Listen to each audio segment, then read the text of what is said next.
I'm Fran Phillips, Deputy Secretary for Public Health at the Maryland Department of Health. Our agency is closely monitoring all aspects of COVID-19, the new coronavirus. Though the public health threat, both here in Maryland and across the United States, remains low at this time, we're continuing to prepare for all possible scenarios. That includes working together with partners at the federal, state, and local levels to keep Marylanders safe and healthy. Maryland is home to some of the best medical and research facilities in the world. These partners are working closely with us and operating at an enhanced level to support our efforts statewide. We also remain in close communication with the State Department of Education and higher education institutions. Protect yourself and your loved ones by following the same preventive measures that we recommend for the flu. Wash your hands frequently with soap and water or an alcohol-based hand sanitizer. Cover your mouth and nose while sneezing or coughing. Stay home from school or work if you are sick, and avoid touching your eyes, nose, and mouth. This is a good time to begin thinking about home preparedness, just as we might prepare for inclement weather.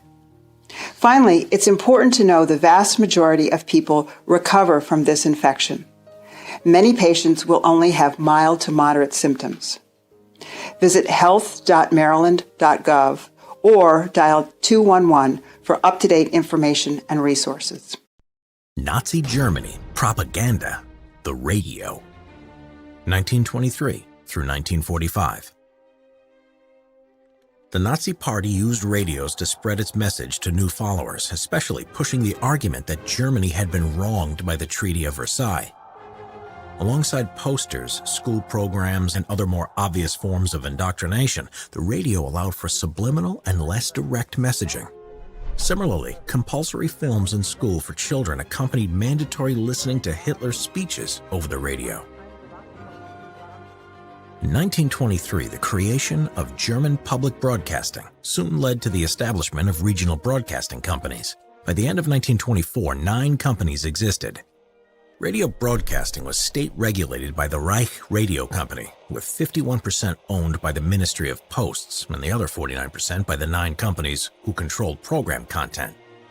The increase in frequency strength combined with the information and entertainment available on radio led to widespread radio consumption of the medium in Germany during the mid to late 1920s.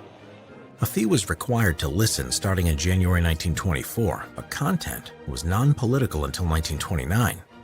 Radio exhibitions began in 1924 and were later used by the Nazis to encourage and manipulate radio ownership and usage. The Nazi Party did not begin using the radio until after the presidential elections that took place in 1932.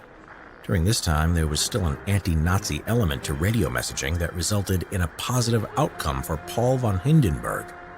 The opponents of the Nazi Party used radio to try to denounce the latter's referendum against the Treaty of Versailles in 1929. German state radio was fully nationalized in 1932 under von Papen as chancellor. During the election of February and March of 1933, Joseph Goebbels, the propaganda minister of the Nazi Party, blocked parties other than the Nazi Party from transmitting political broadcasts. Hitler's speeches were broadcast, often in outdoor forums during that election. Radio broadcasts of marches, rallies, and public demonstrations were meant to give the impression of mass popularity in a peer pressure type tactic to get votes in the 1933 election. This was much more effective than when Hitler delivered a speech in an empty room, which didn't come across as well on radio. After a victory in this election and the further tactics that followed, the Nazis were able to seize power. In June 1933, broadcasting became part of the Ministry of Propaganda. Goebbels oversaw the replacement of hostile radio managers and reporters with Nazi supporters, and by April 1934, all regional companies became unified under the Nazi ideology. Its slogan became, "A radio in every German house." Goebbels ordered the mass production of cheap radios known as Volksempfänger, or the People's Receiver, in 1933, opening up new audiences to the message of the party. He had long recognized the potential of radio to indoctrinate and create a unified opinion. As Goebbels put it, the radio was the spiritual weapon of the totalitarian state that destroyed the spirit of rebellion. The content of Nazi radio programming included music and plays, and Hitler's speeches, which featured anti-Semitic content which intensified through the decade. In 1935, it is estimated that when Hitler broadcasted his speeches on radio, he reached an audience of over 56 million out of a population of 70 million. Censorship on the radio led to a ban on jazz music in 1935 and laws against interception of non-German stations. Penalties included death.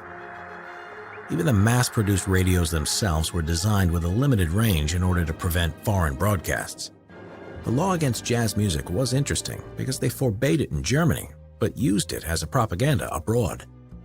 Goebbels and a Nazi-sponsored swing band called Charlie and His Orchestra, named for frontman Karl Charlie Schwedler, took aim at Britain, then the United States later on.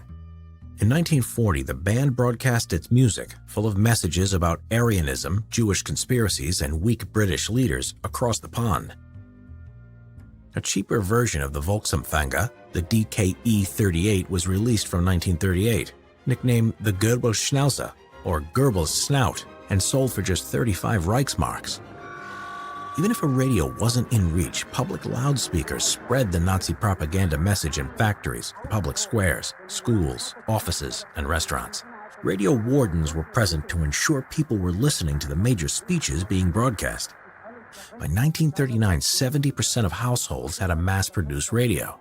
In June 1940, the Nazis established a program for broadcasters to issue special reports about the war. During the war, the Nazis expanded their propaganda tactics on the radio. Axis Sally, real name Mildred Gillers, was an American in Berlin who worked for the German state radio. In 1942, she was cast on the Home Sweet Home hour show to weaken the morale of U.S. troops.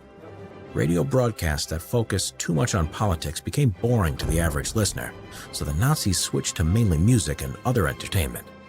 In 1944, radios were used to give the soldiers at the front a sense of relaxation and to convey cultural values.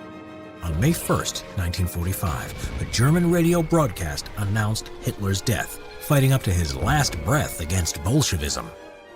In the aftermath of Hitler's death and as the Allied forces moved through Nazi-occupied territory, party radio stations were systematically shut down.